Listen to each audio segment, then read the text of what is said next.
무조건적 선택과 조건적 선택의 차이라는 제목의 말씀 같이 나눠볼까 합니다. 우리가 이제 지난 주간부터 개혁주의 신학과 복음주의 신학의 차이점에 대해서 알아보고 있습니다. 오늘 그 두 번째 시간입니다. 개혁주의 신학은 무조건적 선택을 우리가 설명하고 있고요. 또 복음주의 신학은 조건적 선택을 주장합니다. 개혁주의와 복음주의는 이 상호 간에 개신교로 서로 인정을 합니다. 그렇기 때문에 서로 이단이라고 생각하지 않거든요.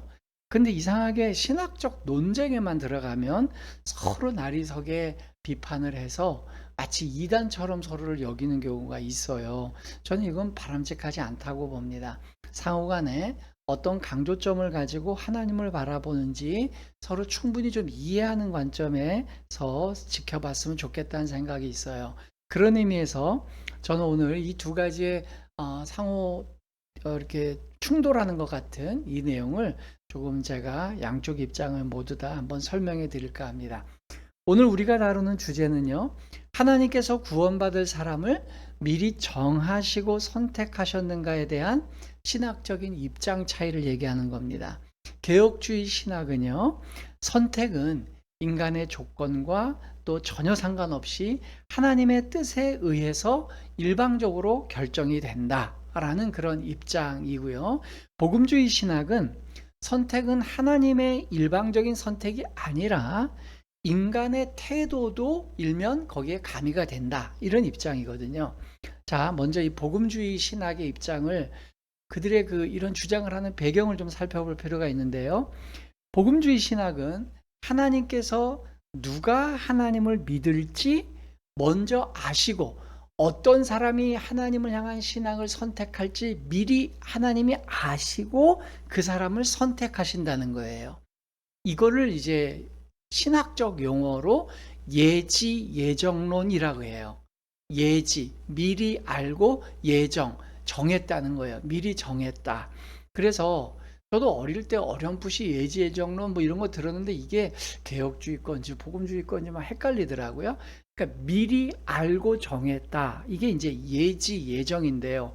아니 그게 그러면 예정론하고 뭐가 차이가 있는가요? 제가 좀 설명을 드려볼까요? 우선 복음주의 신학이 이러한 예지예정론을 근거로 하는 성경은 로마서 8장 29절입니다. 우리 같이 한번 읽어봅니다. 하나님이 미리 아신 자들을 또한 그 아들의 형상을 본받게 하기 위하여 미리 정하셨으니 라는 이런 표현이 나와요. 여기 보면 미리 아신 자들이라는 그 표현이 나오죠. 바로 이 점을 가지고 예지예정의 근거로 삼는 거예요. 복음주의 계열에서 미리 아셨다라는 걸 왜 중요하게 여길까요? 이거는요, 하나님이 미리 아셨다는 사실보다 더 강조하고 싶은 게 있기 때문이에요. 그게 뭐냐 하면 선택받은 사람이 자기가 자발적으로 하나님을 향한 신앙을 선택하는 것, 이걸 강조하기 위해서 아셨다라는 걸 얘기하는 거예요. 무슨 얘기인가 하면 선택과 구원의 대존재 조건에서 이 복음주의 신학 계열은요, 인간이 자발적으로 하나님을 향해 나아가는 신학을 선택한다는 걸 염두에 두는 거예요. 그걸 굉장히 중요한 포인트로 잡아요. 그러면 인간이 하나님을 향한 신앙으로 나갈까 말까를 그 인간의 행동과 선택에 달려 있잖아요. 근데 그거를 하나님이 미리 알고 계셨다는 거예요. 미리 알고, 저 친구는, 홍길동이라는 친구는 하나님을 선택할 것 같아. 쟤는 앞으로 자발적으로 하나님을 선택할 것 같으니까 내가 쟤를 선택해야지. 이게 예지예정이에요. 여기서 중요한 포인트는 그 선택받은 사람이 하나님을 믿고 하나님의 신앙을 선택할 때, 그때 하나님이 일방적으로 압도적으로 그 사람을 이끌지 않는다는 얘기죠. 무슨 말인지 알겠죠? 그 사람은 원하지도 않는데 하나님이 무조건 하나님을 믿게 만드는 게 아니고 본인이 자발적으로 하나님을 선택한다는 거예요. 이게 이제 복음주의 신학의 핵심입니다. 그래서 복음주의 신학의 설명에 의하면 가장 대표적인 예가 뭐냐면 탕자의 비유에 누가복음이 소개하는 탕자의 비유에 보시면 아버지가 적극적으로 아들을 찾아 나서지 않죠? 집에서 기다려요. 근데 집 나간 아들이 자발적으로 돌아온단 말이죠. 자발적으로 돌아오면 아버지는 집에 돌아온 아들을 맞이하는, 하나님은 그런 분이다. 집 나간 아들이 자발적으로 돌아올 때 그를 환영해 주는 것이다. 이런 느낌이죠. 그래서 예지라는 것이 그 사람이 어떤 사람인지 알고 미리 정했단 이런 개혁주의 신학에서의 예지가 아니고, 미리 안다는 건 저 사람이 나를 선택할 것 같아라는 걸 안다는 거죠. 제가 어떻게 설명해 드릴까요? 여러분 그 TV 예능 프로그램에 보면 이제 짝 매칭 프로그램이 있잖아요. 그 CBS라는 그 기독교 방송에서 요새 홀리한 내 짝이라고 하는 그런 걸 하더라고요. 이제 세속적인 관점에서 다른 여러 프로그램들이 있어요. 제가 굳이 그걸 설명 안 해도 될, 그거보다는 여러분 혹시 그 청춘 남녀들이 매칭하는 그런 거 보길 원하신다면 CBS 조이에서 만든 그 홀리한 내 짝이라는 거 유튜브나 또 이런 거 검색해서 보세요. 저는 정말 좋았어요. 지금 1회 2회가 있는데 제작 형편이 여의치가 않아서 그 다른 세속 프로그램처럼 며칠 동안 합숙하는 게 아니라 당일날 끝나는데, 제가 감동받은 건 오늘날의 크리스찬 청년들이 건실하게 신앙을 이끌어가면서 거기 짝매칭 프로그램이 아니라 그들이 어떻게 하나님을 믿게 됐는지도 소개해 주고 있더라고요. 어쨌든 그때 상대방의 이성이 나를 바라보는 마음이 있을 텐데, 예지 예정은 뭐냐 하면 누가 나를 좋아하는지를 알고 그 사람을 선택한다는 이런 뜻이에요. 무슨 말인지 알겠죠? 그 사람을 강제로 나를 좋아하게 만드는 게 아니고 저 사람 둘 중에 쟤가 날 좋아할 것 같아. 그래서 나도 쟤를 선택할 거야. 요런 느낌이죠. 그러니까 하나님이 좀 더 수동적인 거예요. 이에 비해서 개혁주의 신학은요, 무조건적인 선택을 강조해요. 자, 그러면 탕자의 비유를 개혁주의 신학은 어떻게 설명할까요? 네. 성부 하나님은요, 거룩한 집, 즉 하늘을 떠나서 죄악 많은 그 세상으로 오실 수가 없는 분이에요. 그러니까 성부 하나님은 집에서 기다리는 게 맞아요. 그분이 바깥으로 나와서 그 대지가 있는 그곳으로 오면 그곳이 다 초토화됩니다. 그러니까 아버님은 이 땅에 오시면 안 되는 거예요. 성부 하나님은. 근데 동일한 그 누가복음 15장에 보면 마치 세 개의 비유가 한 묶음처럼 잃어버린 것을 찾는 비유가 세 개가 한 덩어리처럼 나온다는 거죠. 근데 거기에 성부 하나님은 기다리고 계시지만 그 두 개의 다른 잃어버린 걸 찾는 비유에서는 저는 개인적으로 그거를 성령 하나님, 성자 하나님의 역할로 보는 거예요. 그 차제에 제가 누가복음을 설명할 때 그걸 충분히 설명드릴게요. 어쨌든 거기에 보면 또 다른 하나님의 모습은 적극적으로 찾고 있다는 말이에요.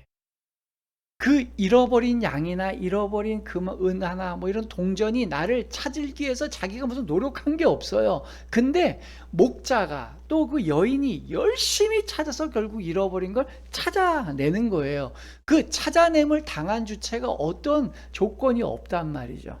그렇기 때문에 개혁주의 신학에서는요, 이 잃어버린 것이 돌아오는 이 개념을 입체적인 삼위일체 하나님의 전체 사역에서 볼 때는 적극적이고 절대적이고 압도적이라는 거예요.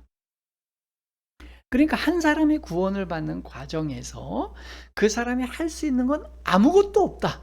이게 개혁주의 신앙의 기본 모토입니다. 오직 전적으로 인간의 아무런 조건 없이 무조건적으로 하나님이 나를 선택해 주셨다가 개혁주의 신학이고요. 개혁주의 신학의 무조건적인 선택이라는 신학에 등장하는, 그러니까 하나님보다는 복음주의 신학에서 얘기하는 조건적 선택이라는 신학에 등장하는 하나님이 상대적으로 소극적이란 말인 거죠. 이해되셨죠? 예. 기다리고 인간이 결정하는 거에 여부에 달려 있으니까. 자, 그러면 개혁주의 신학을 조금 더 이제는 설명해 드려야 될 것 같아요. 개혁주의 신앙이 그 중심으로 잡는 많은 성경 구절 중에 한 곳이 바로 로마서 9장 11절 13절인데요. 우리 같이 한번 읽어보겠습니다.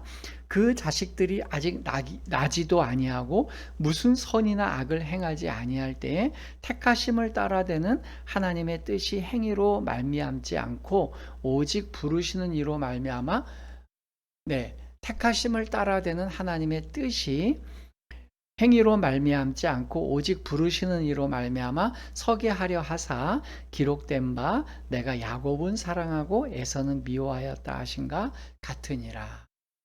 네, PPT가 바로 넘어가지 못한 건 양해해 주세요. 자, 여기에 보면 사도 바울이 하나님의 선택하심에 대해서 지금 증언하고 있어요. 근데 그 내용이 뭐냐면 에서와 야곱이라는 쌍둥이가 있단 말이죠. 같은 엄마에게서 같은 시기에 같은 장소에서 태어난 쌍둥이에요. 이거만큼 참 선택을 강조하기가 쉬운 것이 없죠. 근데 그렇게 태어난 같은 조건에서 태어난 자녀이지만 한 야곱은 쌍둥이 중에 동생이었던 야곱은 하나님이 선택받은 백성의 조상이라는 그 조상이 되고 상징성을 갖게 되고요. 또 하나의 쌍둥이였던 에서는 오히려 하나님의 백성들의 적대자가 되는 에돔족 속의 그런 조상이 되는 거예요. 이때 이 쌍둥이의 형제의 운명과 역사를 가른 것은 쌍둥이들이 뭘 한 게 없다는 거예요. 그들이 뭘 선을 행하거나 뭐 동생이 형보다 더 낫거나 그런 게 없고요. 오히려 성경의 구절을 보면 동생이 오히려 형보다 더 안 좋은 모습이 더 있어요. 근데 오히려 그들이 태어나기도 전에 무슨 선과 악을 행하기도 전에 이미 하나님이 선택했다는 거예요. 야곱이 뭐 어떻게 더 잘하기 전에 이미 야곱은 사랑하기로 선택하시고 에서는 미워하기로 선택하셨다는 거예요. 이것이 바로 무조건적 선택에 대한 그러한 설명인 거예요. 인간의 어떤 조건이나 노력, 선행과는 별개로 하나님이 먼저 정했다는 거죠. 흥미로운 것은 뭐냐면 복음주의 신학이나 개혁주의 신앙이 모두 다 하나님의 선택에 대한 이 신학의 근거로 로마서를 삼고 있다는 게 이게 또 재미있는 것 같아요. 그러니까 이건 무슨 의미일까요? 로마서가 강조하는 거에 대해서 한쪽은 이쪽 면을 살펴보려고 그러고 한쪽은 저쪽 면을 보려고 하는 거예요. 이게 치우쳐 있는 거죠. 그러니까 8장에서 있는 구절은 복음주의 계열이 봐라 이거 우리 거다. 근데 그 설명하고 뒤에 더 이제 본론으로 가려고 하는 그 9장의 얘기는 개혁주의 신앙의 얘기를 하고 있다는 것이죠. 어떤 분들은 이렇게 생각하실지 모르겠어요. 아니 그러면 난 그럼 이제까지 예수 그리스도를 믿지 않았는데 그럼 난 하나님의 선택을 못 받은 사람이네? 그러면 나는 하나님을 믿을 필요가 없네? 아니죠. 이제까지는 맞아요. 이제까지는 하나님을 믿지 않았어요. 근데 하나님이 선택한 백성이기 때문에 그 여러분을 지금 하나님이 선택한 백성으로 초대하시려고 이 설교를 지금 듣고 계시잖아요. 예, 여러분이 우연히 방송을 통해 봤건, 뭐 유튜브를 통해 봤건, 아니면 친구의 추천을 통해 이 설교를 듣게 됐건, 사랑하는 사람이나 가족의 추천을 통해 듣게 됐건, 여러분이 지금 이 설교를 듣고 계시잖아요. 그 전까지는 나는 예수님과 하나님하고는 전혀 상관없는 인생을 살았어요. 근데 어느 순간 내 주변에 내가 사랑하는 사람이, 내 친구가, 내 뭐 동료가, 내 직장 선후배가 예수 그리스도를 나에게 소개한단 말이에요. 그리고 나를 초대해요. 하나님을 믿는 세계로. 왜 그럴까요? 하나님이 선택하셨으니까. 잃어버렸으니까 돌아오라고. 네. 복음을 전하는 태도가 바로 이런 거예요. 복음주의 신학은요, 전도 대상자에게 어떻게 얘기하냐면, 당신이 어서 속히 결정을 내려서 하나님의 백성이 되십시오. 라고 얘기하는 거예요. 선택은 당신의 몫이니까 이제 설명 다 드렸습니다. 그러니까 결정 내리세요. 당신이 선택을 하면 기독교인이 되는 거고요. 당신이 선택을 안 하면 기독교인이 되지 않아요. 그러니까 선택하세요. 이런 느낌이에요. 근데 개혁주의 신학은 전도자들에게, 전도 대상자들에게 어떻게 얘기하죠? 당신은 원래 하나님이 선택한 백성일 가능성이 상당히 높아 보입니다. 그런데 여러 가지 여건 때문에 당신은 마치 아버지를 잃어버린 고아처럼 지금 그렇게 살고 계신 거예요. 하나님도 모르고 이 기독교인이 될 수 있는 기회가 없었어요. 근데 하나님께서 잃어버린 당신을 찾기를 원하세요. 그러니 당신이 그 하나님이 이미 선택하셨기 때문에 당신이 그냥 고백만 하면 언제나 하나님 앞에 나와서 하나님의 아들의, 하나님의 딸의 자녀의 회복, 그 권세를 회복하는 겁니다. 예수 그리스도의 복음을 받아들이세요. 이런 느낌인 거예요. 자, 그렇다면 이제 우리가 조금 더 균형감을 가지고 성경의 증언을 한번 들어보자는 것이죠. 예수께서는 하나님의 선택에 대한 강조를 예수님이 직접 설명하셨어요. 그것도 구약의 예를 들어서. 그것이 바로 오늘 우리가 읽었던 이 누가복음의 본문의 얘기예요. 오늘 본문에 두 가지 얘기를 하잖아요. 첫 번째 얘기가 뭡니까? 엘리야 시대 때 얘기예요. 그때 엘리야 시대 때 3년 6개월 동안 비가 안 왔습니다. 목축과 농사를 져야 되는 그런 시대였는데 비가 3년 6개월 동안 안 오면 얼마나 가물었겠어요. 그래서 모든 백성들이 예외가 없이 큰 연속되는 흉년 때문에 매우 식량난에 고달파하고 있었습니다. 이때 이스라엘 내에 과부들이 셀 수 없이 많았어요. 근데 하나님께서 그 많은 소위 하나님이 선택한 백성이라고 여기던 그 이스라엘 백성들 중에 과부에게는 아무도 선지자를 보내주지 않았는데 시돈 땅이라고 하는 전혀 하나님의 백성과는 거리가 멀 것 같은 그 이방 땅에 있는 사렙다 지역의 한 과부에게는 엘리야라고 하는 걸출한 그 시대의 최고의 선지자를 보내서 그의 식량난을 해결해 주셨다는 거예요. 그럼 왜 그렇겠냐? 이게 하나님의 선택이라는 거예요. 소위 하나님의 선택받은 백성이라고 스스로 착각하고 있는 백성들에게는 하나님이 선지자를 보내주지 않았는데 이방 사람이라고 해서 당대 사람들이 아예 하나님의 백성이 될 가능성이 전혀 없다고 여기던 시돈 땅 사렙다라고 하는 그 지역의 한 과부는 하나님의 선지자를 보내서 그의 식량난을 고쳐주셨다는 것이죠. 이게 바로 개혁주의 신앙이 얘기하는 무조건적 선택이에요. 조건이 없어요. 예수 그리스도께서 지금 이 얘기를 하시는 거예요.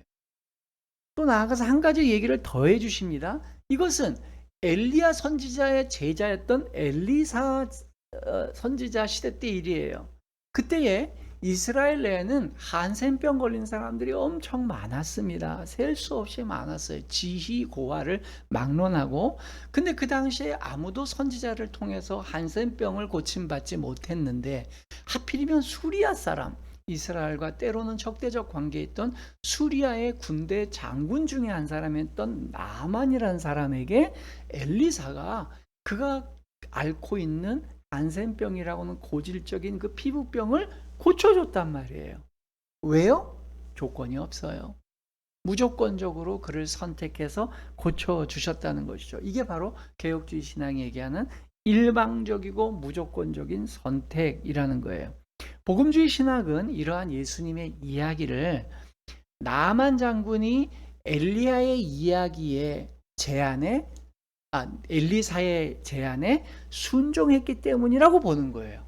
엘리사가 거기 가서 강물에 가서 7번 씻어라 그 말에 순종했기 때문이라는 것이죠. 그러나 예수님의 이야기에서는 그 강조점을 강조하고 있지 않아요. 예수님이 나만이 가서 엘리사의 이야기를 순종했기 때문에 됐다 이런 언급을 안 하고 계시다는 게 핵심이죠. 사실 예수께서 예로 들으신 이 두 가지 사건은요, 이 선택 교리보다는 좀 더 근본적인 거를 강조하고 있거든요. 그건 뭐냐면 하나님의 선택은 이스라엘 밖에서도 지금 진행되고 있다는 걸 강조하시는 내용이에요. 근데 그것이 비단 예수님 시대 때 시작되는 구원의 방식이 옛날에는 이스라엘 백성이라고 하는 한 민족만 하나님이 선택하셔서 구원을 이루어 오셨는데 예수님이 오셔서 비로소 이방의 모든 나라들에게도 구원이 시작됐다 이 얘기를 하시는 게 아니고요. 예수님이 오시기 전 훨씬 전에 엘리야, 엘리사 시대 때도 이미 이방 나라들, 너희들이 이방이라고 하고 하나님의 선택의 기회가 없다고 여기는 그들에게도 복음이 전가됐다. 또 증거됐고 그들이 하나님의 백성이 되었다라는 얘기를 하는 거예요. 이걸 보면 복음주의 이제 신학 계열은 거봐라. 우리가 갖고 있는 선입감 바깥에 복음의 가능성이 있지 않냐. 그래서 이방에게 복음이 증거된 거를 선택 밖에 있는 것이다라고 얘기를 해요. 아니죠. 개혁주의 신앙에서 보면 아브라함을 선택하실 때부터 이미 그러니까 엘리야 이전이죠. 아브라함을 선택하실 때 아브라함의 직계 자손들만 하나님의 백성이 될 거야라고 얘기하셨다면 복음주의 계열의 얘기가 맞아요. 그렇잖아요. 이스라엘 백성만 구원받을 거야. 근데 예외적으로 나아만도 사렙다 가부도 구원받네. 예외가 된 거잖아요. 그러니까 그들이 선행을 해서 하나님 앞에 온 것 같이 보이지만 그게 아니고 아브라함을 부르실 때 처음부터 내가 너를 열방의 아비가 되게 하리라. 열국의 아비가 되게 하리라.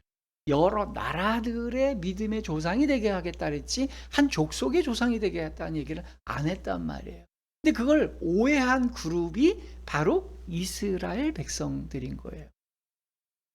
그러니까 개혁주의 신학은요, 하나님의 절대 주권을 강조해요. 인간들의 선입견을 쓰면 저 사람은 구원 밖에 있다고 생각하는 것도 하나님이 원하시면 구원받을 수 있다는 것이죠.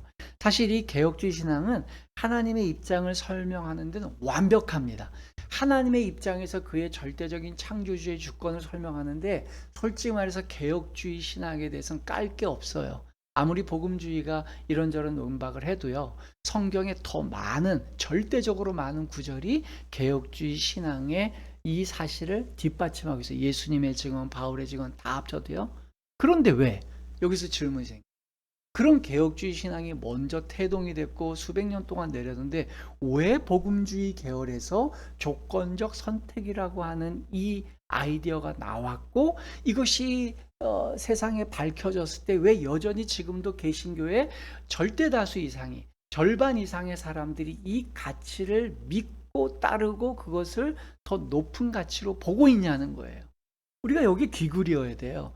그 사람들은 잘못하고 있어 이러는 게 아니라 왜 이런 반향이 생겼냐는 거예요. 제가 아까 말씀드린 대로 개혁주의 신학이 얘기하는 무조건적 선택은 하나님의 입장을 대변하는 데는 100% 맞습니다. 1%도 틀린 게 없어요. 그런데 이 무조건적 선택이라는 개념을 인간들이 악용하는 사람들이 많다는 거예요. 인간 쪽에서 이것을 해석할 때 악용하는 사례가 있으니까 그 악용하는 사례의 어두운 모습을 보고 조건적 선택이라고 하는 대안을 제시한 게 나온 거예요. 자, 무슨 얘기냐면 제가 유튜브나 이런 것도 이제 여러분 이런 이제 조건적 선택, 무조건적 선택, 칼빈주의 5대 이런 거 비교한 거 들어보시면 이렇게 설명하는 건 정말 처음일 거예요. 여러분들 귀담아 잘 들으셔야 돼요. 자, 무조건적 선택을 악용하는 첫 번째 부류가 어떤 사람들입니까? 하나님의 은혜를 가볍게 여기는 사람들이에요. 하나님께서 무조건적으로 선택해 주셨다는 그 은혜가 얼마나 큰지를 너무 소홀히 여기고 하나님의 선택을 가볍게 여기는 자의식을 갖고 있는 크리스찬들, 이게 너무 팽배하게 많아지는 거예요. 무슨 얘기냐? 어찌어찌해서 하나님을 알게 되었고 어찌어찌해서 공부하다가 지식적으로 하나님의 무조건적인 선택이라는 걸 알게 되었어요. 그리고 난 다음에 이 가볍게 은혜를 여기는 크리스찬이 스스로 이렇게 자의식을 갖고 있는 거예요. 그럼 난 하나님이 선택한 사람이네? 그러면 난 뭐 하나님의 선택을 이미 받았으니 난 천국 가는 건 따놓은 당상이네? 이렇게 생각하는 거예요. 그리고는 하나님의 말씀대로 순종하고 살려는 게 아무런 노력이 없는 거예요. 천국 가는 티켓은 내가 확보해 놨으니 이젠 내 마음대로 적절히 살아가면서 이것도 즐기고 저것도 즐기고 양쪽을 다 하겠다 이런 거예요. 소위 말해서 무늬만 기독교인인 그런 크리스찬들이 너무 많이 양상이 되는 거예요. 그런 현상을 지켜보고 있었던 성결운동을 앞장세웠던 웨슬리나 이런 많은 감리교를 주창하고 또 성결교를 주창한 많은 사람들이 이건 아니지 않냐. 우리가 거룩하고 또 정말 하나님의 뜻대로 살려고 노력해야지 이게 지금 너무 날라리 신자들만 너무 많은 게 아니냐. 이렇게 나온 거예요. 그런 무늬만 크리스찬인 사람들이 간과한 게 뭐죠? 하나님께서 아무 조건을 보지 않고 나를 선택해 주셨다는 그 무조건적인 선택의 은혜를, 값없는 은혜를 그냥 값싼 은혜로 보는 거예요. 공짜 은혜로. 공짜와 값을 치를 수 없는 은혜는 전혀 다른 겁니다. 이게 너무 비싸서 내가 값을 치를 수 없는데 내가 받은 것과 공짜로 아무한테나 나눠주는 거니까 나도 받는 건 전혀 다른 거예요. 저도 며칠 전에 여기 앞에 덕계역 앞에 가니까 그 행주를 나눠주더라고요. 뭐 아파트 분양 안 받았어요. 차고 넘쳐요. 안 받아요. 공짜로 나눠주니까. 그런 은혜 취급을 하는 거예요. 두 번째, 무조건적인 선택을 악용하는 두 번째 사례가 어떤 겁니까? 이 사람들은요, 아까 그 첫 번째 부류는 자기 자신에 대한 자의식인데, 두 번째 부류는 남을 판단하는 기준으로 이걸 쓰는 거예요. 무조건적으로 선택했다는 이 하나님의 절대 선택의 권한을 자기 기준으로 선택의 기준을 성정하는 거에 명분을 세우는 거예요. 자, 무슨 얘기냐면 하나님은 이미 그분의 절대 주권으로 이런 사람 저런 사람을 선택했다는 거예요. 그럴 때 본인이 건방진 크리스찬이 자기 기준에 미달하지 못하는 어떤 사람을 볼 때 뭐라고 단정하는 거예요? 쟤는 하나님이 선택하지 않은 사람이야. 쟤는 하나님이 불택한 사람이야. 버린 사람이야. 이렇게 단정 지어버리는 거예요. 사실은 내막을 들여다보면 자기 스타일이 아니고 자기가 좋아하는 그런 스타일도 아니고 자기 기호에 안 맞는 거예요. 자기가 신앙생활하는 방법론에 맞지 않고 자기가 싫어하는 거예요. 근데 그거를 그냥 솔직하게 저는 이런 스타일의 신앙이 싫어요. 저는 이렇게 하나님 믿는 건 제 스타일이 아니에요. 저는 그리고 이런 부류 싫어하고 이런 지역 출신 싫어합니다. 이렇게 고백하면 되는데 자기 고백으로 얘기하지 않고 저희들은 하나님이 선택하지 않은 사람이야. 이렇게 얘기한다는 거예요. 정말 너무 안타깝게 요즘에 유튜브 보면 목사님들도 그런 얘기하는 분들이 있어요. 어떤 목사는 뭐 어땠다 나쁘다 뭐 사탄의 자식이다 뭐 서로 그래 얘기를 해요. 참 안타깝습니다. 그냥 그럴 때는 정직하게 얘기하는 게 맞아요. 저는 그 스타일하고 안 맞아요. 저는 그렇게 예수님을 안 믿을 거예요. 예수님을 믿는 다양한 방법이 있지만 저는 이렇게 믿는 게 좋아요. 이게 바른 말인 거예요. 근데 쟤는 틀렸어요. 제가 옳고요. 제 주변에 2단 10이 빠지는 사람들의 공통적인 특징이 다 틀렸고 나만 옳다. 이런 사람들이더라고요. 자, 무조건적인 선택을 잘못 이해하는 굉장히 전형적인 이유죠. 이 이외에도 굉장히 많은 사례가 있겠지만 제가 시간 관계상 이런 악용한 사례는 두 개. 자의식에 대한 거, 남에 대한 판단 이 두 가지로 얘기했어요. 그러면 오늘 본문이 누가복음 4장 말씀도요. 이와 같은 잘못된 신앙을 경계하고 바로잡아 주시려고 했던 말씀인 거예요. 그러니까 잘못된 선택 교리를 그게 개혁주의든 복음주의든 갖고 있는 사람들을 주님이 중심을 잡아 주시려고 하신 말씀이에요. 무슨 얘기인가 하면 당대 이스라엘 사람들은요. 잘못된 선택관을 갖고 있었던 거죠. 시돈 땅 사렙다 가부를 언급하신 이유, 수리아 장군이었던 나만 장군을 이렇게 인용하신 이유는 뭡니까? 하나님의 선택이 너희들이 생각하는 것과 다르다는 거잖아요. 그게 핵심이에요. 당대 유태인들은요, 이스라엘의 정통적인 어머니만 유태인이면 나는 하나님의 선택받은 백성이다라고 하는 그 유태 혈통주의적 선민의식을 갖고 있었어요. 그때 무조건적인 선택을 받고 있다는 자의식인 거죠. 내가 혈통적으로만 내가 유태인이면 난 하나님의 백성이다. 그러자 예수님이 얘기하는 거예요. 혈통적으로 이스라엘 백성이 선민이라는 거 그거 엉터리다. 그래서 예수께서 그 유명한 말씀을 하십니다. 마태복음 3장 9절 말씀 우리 같이 한번 읽어봅니다. 속으로 아브라함이 우리 조상이라고 생각하지 말라. 내가 너희에게 이르노니 하나님이 능히 이 돌들로도 아브라함의 자손이 되게 하시리라. 여러분 여기에서 조건, 내가 이스라엘의 유태인의 혈통을 갖고 있으면 하나님의 백성이야. 틀렸다는 거예요. 돌들로도 아브라함이 자손이 만들겠다는 게 무슨 신학을 더 지지하는 것 같아요? 무조건적 선택을 지지하는 거예요. 왜? 돌들이 뭘 할 줄 압니까? 돌이 선행을 할 줄 압니까? 돌이 하나님을 예배할 줄 압니까? 아무것도 할 수 없는 무생물인 돌멩이라도 하나님이 선택하면 하나님의 백성이 된다는 거죠. 이거보다 명확한 증거가 어디 있겠어요? 그러니까 사렙다 가부와 수리아 사람 나아만 장군 이야기는요. 하나님의 무조건적인 선택을 강조하는 비유이고, 아니, 비유가 아니죠. 인용인 것이죠. 그러니까 혈통적인 조건으로 하나님의 백성이 될 수 없다. 인간이 예측하는 건 어떤 것으로도 그 조건이 될 수 없다. 오히려 하나님이 선택하시는 것이 중심이 된다. 이와 같이 하나님께서는 그 당시에 이스라엘 사람들이 갖고 있었던 편견을 깨시고 이방인들까지 구원하시겠다라는 가치관을 갖고 있었어요. 그러니까 이것은 예수님 당시에 발흥된 새로운 개념의 구원 운동이 아니라 엘리야 시대 때부터, 아니 그 이전에 아브라함 시대 때부터 이미 그렇게 시작된 건데, 소수의 이스라엘 지파, 이스라엘 백성들이 자기들만의 하나님으로 가다놨기 때문에 문제가 되는 것이죠. 자, 크게 좀 우리가 전환해서 보면 무조건적인 선택의 가치는 예수 그리스도께서 제자를 선택하실 때도 이 원리가 동일하게 적용되고 있는 걸 볼 수 있습니다. 자, 우리 요한복음 15장 16절을 한번 같이 읽어봅니다. 너희가 나를 택한 것이 아니요 내가 너희를 택하여 세웠나니 이는 너희로 가서 열매를 맺게 하고. 네. 무슨 말씀인지 아시겠죠?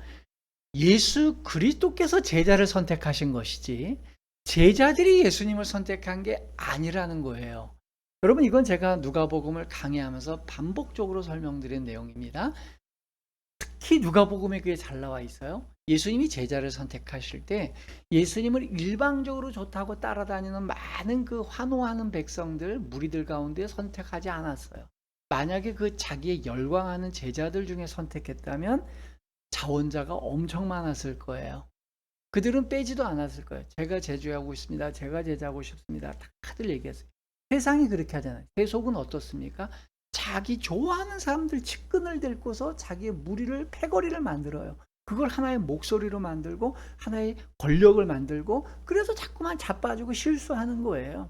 근데 예수 그리스도께서는요, 자기를 추종하고 자기 좋다는 사람들한테서 안 뽑았어요. 오히려 본인에게 무관심한 사람을 뽑았어요. 예수께서 베드로가 제일, 예수님의 제자 중에 베드로가 제일 대표적이죠. 베드로를 제자 삼을 때 어떤 사건이 있었습니까? 예수께서 베드로 옆을 지나가는데요, 베드로가 예수님께 관심도 두지 않고 그물을 깃고 있어요. 그런 무관심한 베드로에게 그 당시 해변가에 두 배가 있었는데 그 두 중에 하필이면 베드로의 배를 선택하십니다. 결국 베드로를 앉히고서 얘기하시고 설교를 하세요. 그리고 베드로를 제자로 삼으십니다. 예수님에게 관심이 없던 사람, 예수를 선택하지 않았던 사람, 그 사람을 주님은 자기의 제자로 선택하시는 거예요. 오늘 설교를 듣는 분 중에 기독교를 전혀 믿지 않았거나 이제까지 기독교에 대해서 관심이 없던 분이 있다면 예수님은 그런 분이에요. 그 전까지 예수님에게 전혀 관심이 없던 사람에게 먼저 찾아가셔서 노크를 하세요. 누구를 통해? 예수님을 먼저 믿은 사람을 통해. 그 사람이 여러분의 사랑하는 사람일 수도 있고 가족일 수도 있고 친구일 수도 있고 직장 동료일 수도 있어요. 가서 노크를 합니다. 예수님에 대해서 관심을 가져보는 게 어떻겠어? 우리 교회 한번 가보는 게 어떻겠어? 하나님에 대한 절대자의 존재에 대해서 한번 관심을 가져보는 게 어떻겠어? 라고 얘기하는 것이죠. 자, 이제 다시 바울의 이야기로 돌아와 보면요, 아까 로마서를 가지고 복음주의 신학과 개혁주의 신학이 모두 다 로마서에서 이제 출발해서 각자의 신학을 정립했다 그랬어요. 근데 로마서를 기록한 바울이 에베소서도 기록했거든요.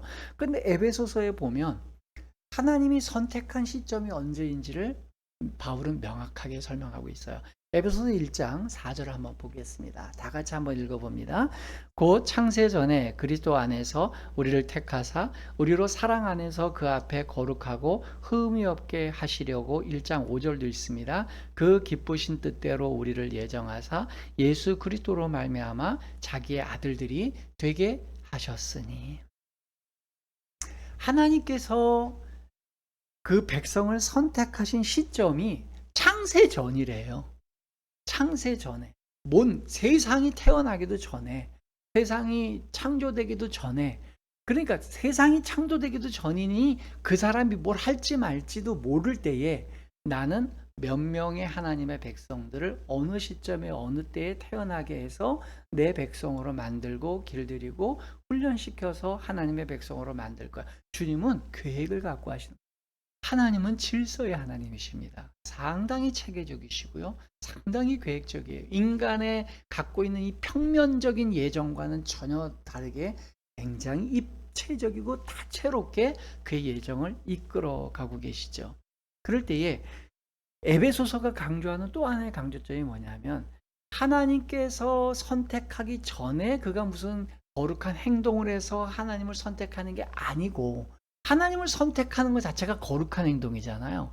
그게 아니고 하나님이 먼저 선택을 하셔서 그 선택받은 자들로 하여금 예수 그리스도를 닮아가게 하신다는 거예요. 그로 거룩하게 하신다는 거예요. 그를 먼저 그리스도 안에서 우리를 택하사 우리를 사랑 안에서 거룩하고 흠이 없게 만들어가 주시겠다는 거예요. 이제 기독교인이 될까 말까 고민하시는 분들 중에 이런 분들이 있더라고요. 내가 조금 더 삶을 정돈하고 조금 더 도덕적으로 하고 내가 좀 잘못한 것도 좀 정리를 한 상태에서 조금 그래도 깨끗해졌을 때, 좀 양심의 가책이 덜할 때 내가 예수님 믿도록 하겠습니다. 교회 출석하겠습니다. 이렇게 하잖아요. 개혁주의 신학에서 보면 100% 틀린 거죠. 언제 와야 되는지 아세요? 하나님은 언제 필요한지 아십니까? 내가 너무 죄가 많아. 내가 완전히 지금 실패했다고 생각. 나는 인간 꼬라지가 안 된다고 생각할 때, 내 스스로가 내 삶을 다시는 추스릴 수 없다고 생각할 때, 그때 가는 거예요. 그때 내가 뭘 좀 정리하고 추스린 다음에 가는 게 아니라, 마치 집을 떠나서 그 아버지가 줬던 모든 재산을 탕진하고 돼지가 먹는 열매, 주엽 열매를 먹고 그냥 온몸에 시궁창 냄새가 나면서 도저히 인생이 이제는 갱생되지 못할 것 같을 때, 그 더러운 몸 그대로 아버지 하나님께 가는 거예요. 왜? 기다리고 계시고, 또 다른 측면에서는 성자 하나님과 성령 하나님 찾으러 돌아다니고 계시니까. 복음주의 신학은요, 선택을 받은 자들이 성화에 나아가는 과정을 보면서, 아하, 저 사람이 자발적으로 하나님을 선택하고 저렇게 거룩하게 살려고 노력하는구나 라는 측면을 보는 거예요. 그래서 그 사람 안에 있는 선한 동기를 더 부각시켜주고 응원하고 싶어서 조건적 선택이라고 하는 이 신학을 강조하는 거예요. 반면에 개혁주의 신학은요, 더 분석적으로, 더 근본적으로 이 한 사람이 구원받는 영적인 모든 내러티브를 다 구체적으로 단계별로 설명해서 쪼개놓은 거예요. 그러니까 그 관점의 차이야. 그렇다면 아까 복음주의가 근거로 뒀던 로마서 8장 29절도 이런 거죠. 복음주의 신학에서는 미리 아신 자들이라는 말을 그들은 어떻게 설명했냐면, 복음주의자들은 그 어떤 사람이 하나님을 선택할 것을 미리 알았다라고 얘기했잖아요. 근데 로마서 설교 다 끝나고 한번 8장 읽어보세요. 그 대상자들이 내가 하나님을 선택할 걸 미리 알았다는 설명은 없어요. 이건 오히려 어떤 의미냐면, 하나님이 선택한 사람을 하나님이 총체적으로 다 알고 있다는 거예요. 내가 김상록이를 예수 믿게 할 거고 내 자녀로 삼을 거야 라고 얘기하실 때에, 김상록이를 선택한 것뿐만 아니라 그의 전체를 다 알고 계시는 거예요. 내 자신도 모르는 나의 총체적인 내 모든 걸 다 알고 계시는 거예요. 나의 과거, 현재, 미래, 나의 약점, 장점, 단점, 내 모든 걸 다 알고 계시다는 거예요. 그래서 그것을 한꺼번에 나한테 모든 걸 이루시는 게 아니라 생애 단계별로 하나씩 하나씩 아버지를 닮아가게 하신다는 거죠. 이제 말씀을 저는 정리해 볼까 합니다. 성경의 더 많은 증언들은 하나님이 무조건적인 선택을 강조하셨다는 것을, 그 증거가 더 많은 게 사실이에요. 제가 개혁주의 신학자이기 때문에 하는 얘기가 아니고요. 개혁주의 신학이 얘기하는 무조건적인 선택이 성경에 더 많은 증거가 있어요. 그럼에도 불구하고요, 또 저는 개혁주의 신학을 지향하는 사람이지만 복음주의 신학이 제시한 그 내용과 입장을 전 존중합니다. 오늘 비록 내용은 약간 개혁주의를 더 변론하는 쪽으로 치우친 건 사실이지만, 복음주의 신학이 말하는 것처럼 인간의 중립적인 의지와 선택이 있다. 이건 저는 동의를 안 해요. 그러나 개혁주의 신학의 그 가려운 부분, 인간들이 악용하는 그 부분에 대해서 복음주의 신학이 그것을 또 커버하고 또 보완하기 위해서 태동한 그 운동 자체를 좀 높게 삽니다. 그러다 보니까 우리 시대도요, 복음주의가 발흥될 때였던 18세기나 17세기가 아니라 오늘 우리 시대, 2024년 오늘날 우리 시대에도요, 이러한 가치가 너무 필요해요. 소위 개혁주의 신학을 믿는다고 하는 사람들 내에서 나는 천국 가는 티켓은 따놨어. 그리고 마음대로 사는 그런 장로교인들이 너무 많아요. 소위 말해서 자격 미달인 그런 사람이 너무 많아요. 그럴 때에 한 번 하나님을 믿으면 난 더 이상 이제 천국에 지옥에 가지 않아. 난 이제 천국은 가는 건 돼 있고, 그러나 내가 경건의 의무는 뭐 어차피 인간은 다 타락했는데 연약해서 이룰 수도 없는 거, 난 그거에 그렇게 에너지 기울이지 않을 거야. 여러분, 큰 착각입니다.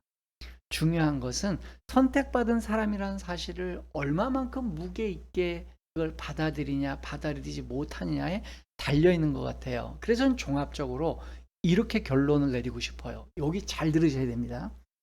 제가 아까도 말씀드렸지만 이 교리를 가르쳐주는 많은 설교나 내용 중에 또 유튜브의 발언들 중에 이렇게 종합을 하는 경우가 있을까 싶기도 한데, 하나님께서 주신 우리 예수님 이야기 교회 주신 참 은혜라고 생각해요. 저는 이렇게 생각해요.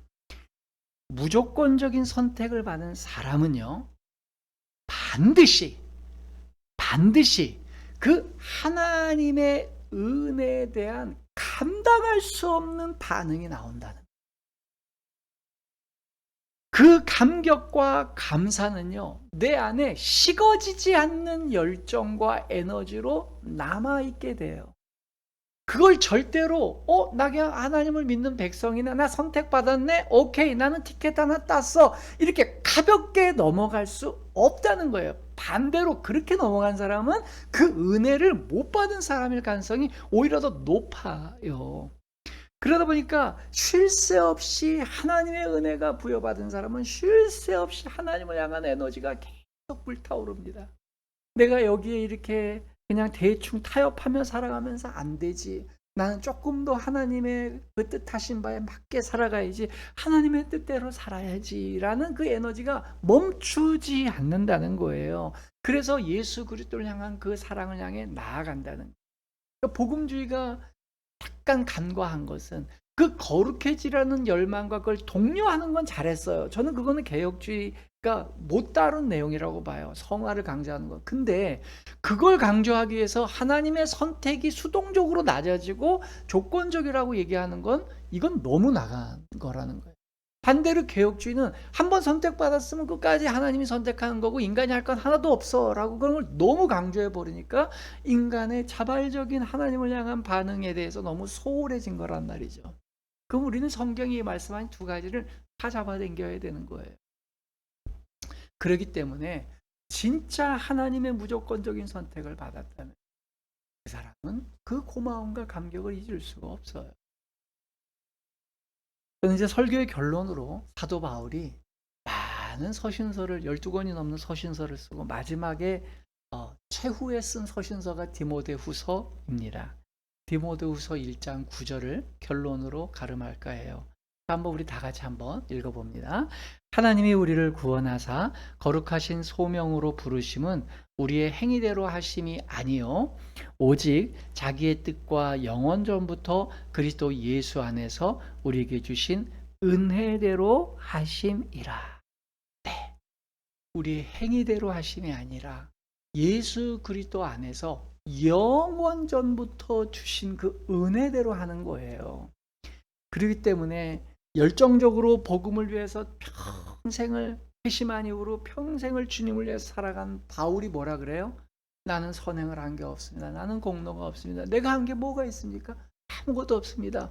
영원 전부터 예수 그리스도께서 내게 주신 은혜로 한 거지. 뭐 제가 한 게 뭐가 있습니까? 라고 자기의 인생을 총괄해서 고백하잖아요.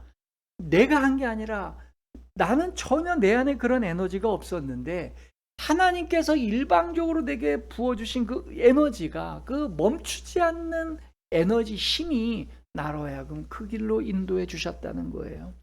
저는 우리가 마지막 눈을 감는 순간이 될 때에 바울과 같은 고백을 했으면 좋겠어요. 최선을 다해 하나님의 뜻대로 살려고 노력했습니다. 정말 최선을 다해 노력했습니다.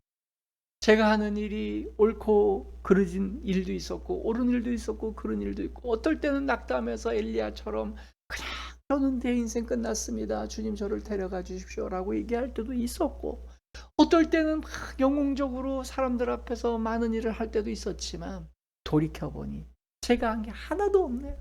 다 하나님께서 영원전부터 저에게 주시려고 했던 은혜대로 주님이 주신 에너지가 저를 이끌어온 것이니 그 은혜에 초대된 것만으로도 감사합니다. 이 고백이 바로 우리 예수님 이야기교회 모든 성도들의 고백이 되시기를 주님의 이름으로 부탁드립니다. 아멘.